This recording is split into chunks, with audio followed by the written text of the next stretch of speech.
نحمده نصلي ونسلم على رسوله الكريم أما بعد فأعوذ بالله من الشيطان الرجيم بسم الله الرحمن الرحيم لا تمس النار مسلما من رآني أو رأى من رآني صدق الله العظيم.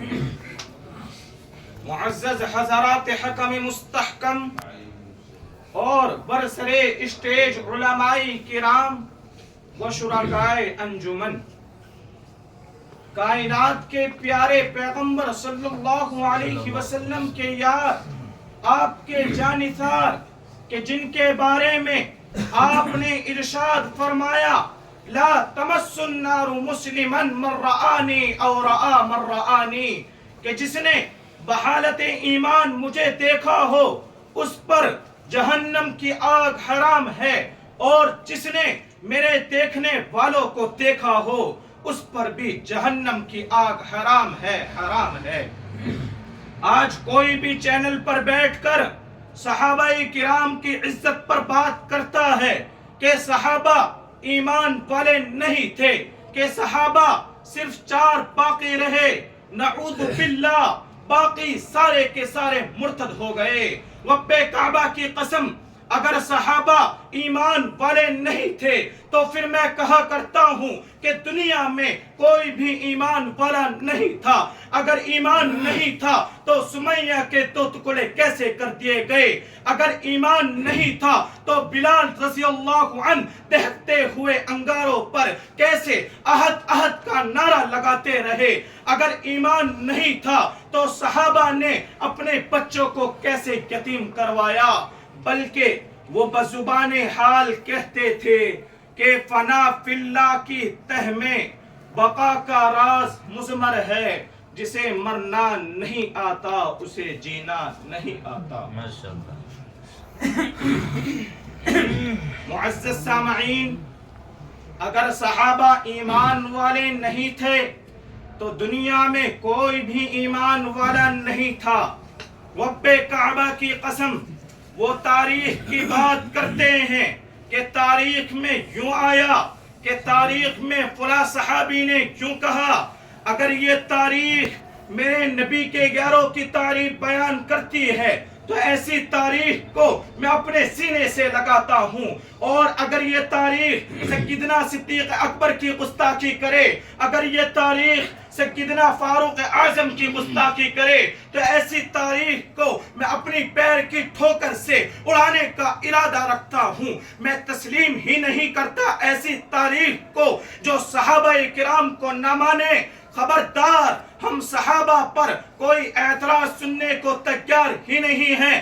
کوئی بات مت کرنا، ہم اس تاریخ کو ردی کی ٹوکری میں پھینکتے ہیں کہ جس نے صحابہ کے لیے برے لفظ استعمال کیے ہوں۔ ارے میں آپ کے لفظ کیوں سنوں؟ کیا میرے صحابہ کی عظمت کے لیے قرآن کافی نہیں ہے؟ حدیث کافی نہیں ہے؟ کیا ان کے تقدس کے لیے اللہ کی قسمیں کافی نہیں ہیں؟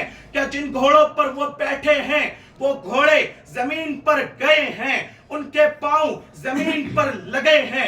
کیا اللہ نے ان گھوڑوں کی ٹاپوں کی قسمیں نہیں کھائی ہیں؟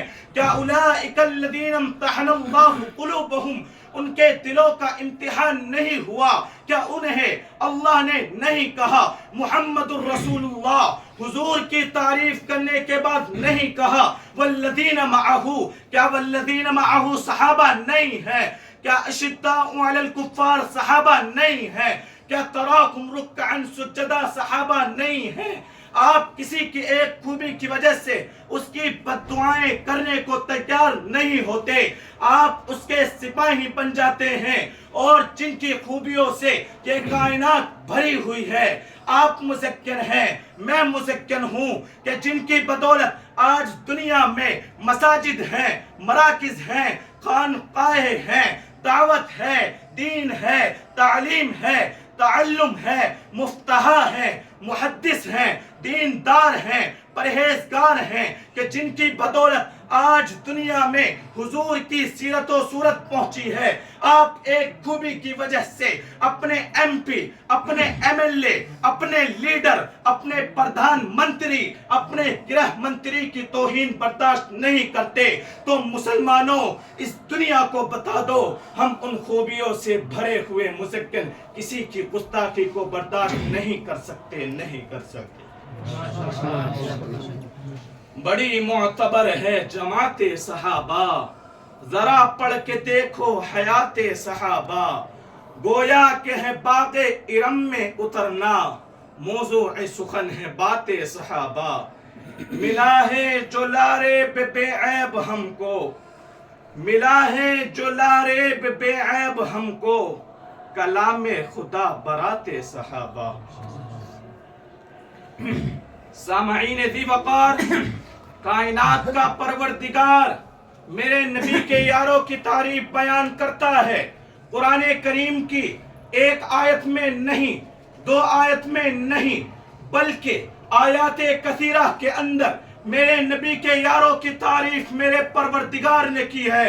کون میرے نبی کے یار؟ اولئک هم المفلحون صحابہ، اولئک هم الراشدون صحابہ، اولئک هم المؤمنون حقا صحابہ، التائبون صحابہ، العابدون صحابہ، الآمرون بالمعروف صحابہ، الناہون عن المنکر صحابہ.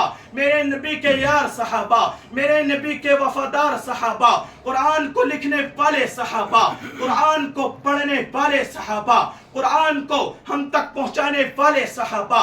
ہاں ہاں، یہی وہ صحابہ ہیں جنہوں نے قیصر و کسریٰ کے محلات کو منہدم کیا. یہی وہ صحابہ ہیں جنہوں نے 40 لاکھ معراج میل پر اسلام کا پرچم لہرایا. یہی وہ صحابہ ہیں جنہوں نے اسلام کو ہم تک پہنچایا. یہی وہ صحابہ ہیں کہ جن کے بارے میں قرآن نے علی الاعلان کہا فَإِنْ آمَنُوا بِمِثْلِ مَا آمَنْتُمْ بِهِ فَقَدِ اهْتَدَوْا. تم ان صحابہ میں سے جس کی بھی اقتداء کرو گے راستہ پا جاؤ گے اور جنت کا مستحق بن جاؤ گے. وآخر دعوانا الحمد للہ رب العالمین.